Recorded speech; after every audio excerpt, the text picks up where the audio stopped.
Notes from the Upper West Side, a novel by Dan Wrench.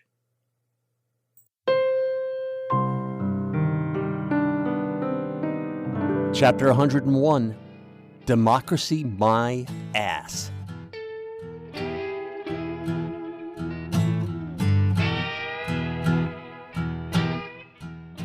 So the next thing that happened on the Cammy front was she emailed me the script of Democracy My Ass, and I got a chance to look at the part of Gerard. Turns out Gerard is the president's chief of staff and a conniving bastard who works with the Department of Justice to have all his wife's personal enemies declared domestic terrorists. What a great part! I was kind of hoping she was at least half serious about getting me into this role. I was born to play some guy who sends a SWAT team to a bridge game. I could be Olivier's Richard III without the hump.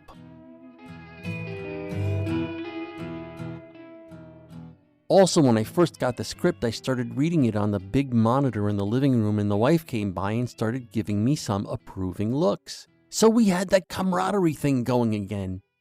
We talked about the play, and how it was a great part, and how I met the artistic director Cameron, who is incidentally female, while shooting Little Round Jewish Hat. Huh, Junior said, and smiled while I tried to figure out how to read the script on my phone. I smiled back at her and changed the subject to some bullshit family trivia. I didn't want to rub it in that I had a little synergy going. A little biz synergy that maybe I wouldn't have if I'd taken the tykes out to Chuck E. Cheese instead of being a producer on Little Round Jewish Hat a month earlier. So we talked small about the fam. Daddy was happy doing his actor thing. Mommy seemed happy doing her student thing, whatever that was, at the newbie school with her new pals, like Humburger, who loved her presentation. But I was definitely thinking she was learning her lesson about how much better it is to leave me alone sometimes.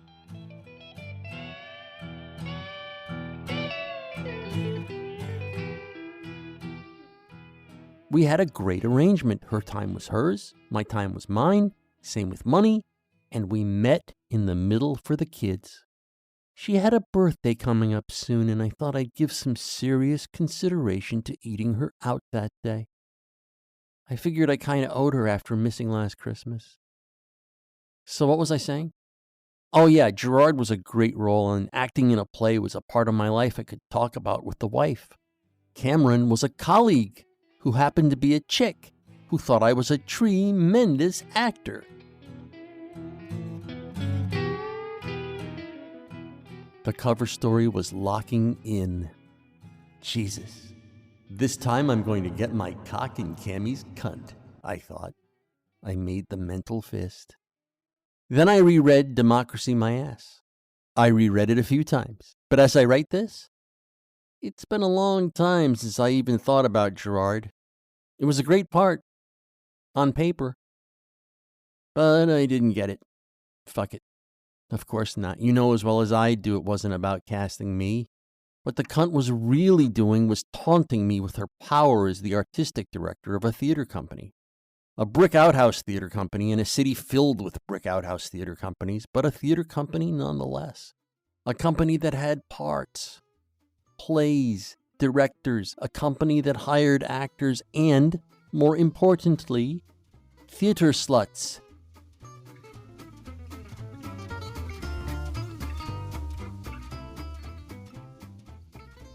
So even though it isn't going to change a damn thing, let me take you back to that steamy day when I strolled down to the Film Center Cafe at Midtown to meet professionally with the power-flaunting twat and her smelly boy director.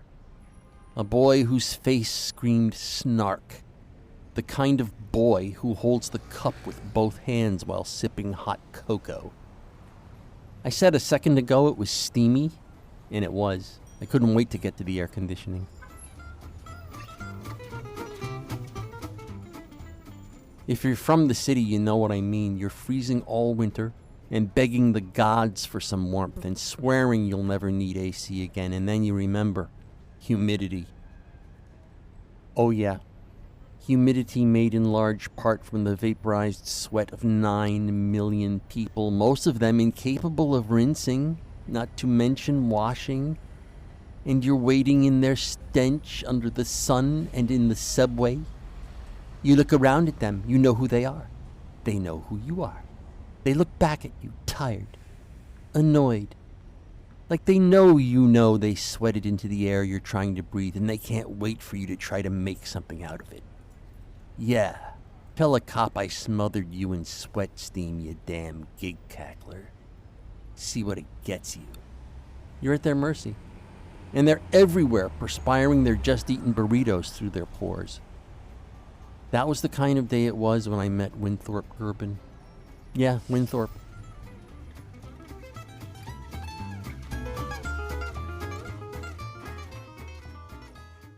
When I strolled into the cafe, the two of them were already chuckling it up at the bar. They didn't see me, of course, and man, was I walking suave. She really should have seen it. I was wearing pants made of balls-tough denim, the kind that looks like you couldn't pound a nail through it. And I was wearing plaid. Don't laugh. It was a great look, lumberjack-esque. All that working out, it wasn't really giving me the biceps and the abs I wanted, but it had started giving me the chest and shoulders, so I was wearing that plaid shirt like it was my spare cock. Open to the third button. Sleeves rolled up to just under my elbow. Thick, veiny forearms. Utilitarian man shades. Not quirky, look at me, I'm eccentric harp shades. The script under my arm. A bottle of water in my gnarled man hand. I got a glimpse of myself in the mirror behind the bar as I strolled in. I was gorgeous. I looked like a cross between Clint Eastwood and some picture of Paul Bunyan I remember from grade school. I should have looked around the bar because swear to the God I might believe in but who might actually be just a super intelligent alien. If there were other chicks in there looking my way, they were coming in their panties at the sight of me. I may never look that good again. And just a few days earlier in a more wintry outfit and Dockers, I looked paunchy. Clearly, the universe had decided to give me some breaks on the day I met Cammy at the Film Center Cafe. But she never looked up. The cunt.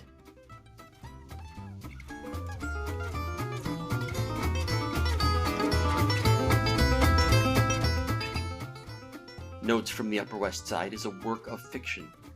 The people depicted in this work do not exist. Notes from the Upper West Side, copyright 2022 by Dan Reg.